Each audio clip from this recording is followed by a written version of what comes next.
अन्न आणि औषध प्रशासनानं बुलढाणा जिल्ह्यात राबवलेल्या विविध कारवाईत तब्बल 94 लाखांचा मुद्देमाल जप्त करण्यात आला। 11 जणांवर विभागातर्फे न्यायालयात खटले दाखल होणार आहे, तर या धडक कारवाईनं जिल्ह्यात खळबळ उडाली आहे। भेसळखोर आणि निकृष्ट अन्नपदार्थ विकणाऱ्यांविरोधात अन्न आणि औषध प्रशासनानं बुलढाणा जिल्ह्यात देखील मोठी धडक मोहीम उघडली आहे। प्रशासनानं आतापर्यंत तब्बल 20 कारवाया पूर्ण केल्या असून 5 वाहनांसह 94 लाखांचा मुद्देमाल जप्त केला आहे।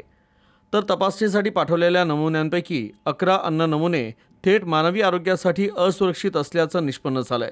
या प्रकरणी संबंधितांवर न्यायालयात थेट खटले भरण्याची तयारी प्रशासनानं सुरू केली आहे। एप्रिल ते जुलै या कालावधीत एफडीएच्या पथकानं बुलढाणा जिल्ह्यातील विविध भागातून 132 अन्न नमुने तपासणीसाठी प्रयोगशाळेत पाठवले होते आणि प्रयोगशाळेच्या अहवालानंतर ही धक्कादायक माहिती समोर आली आहे। तर गंभीर नियमांचं उल्लंघन केल्याप्रकरणी 2 दुकानदारांचे परवाने रद्द करण्यात आले आहे।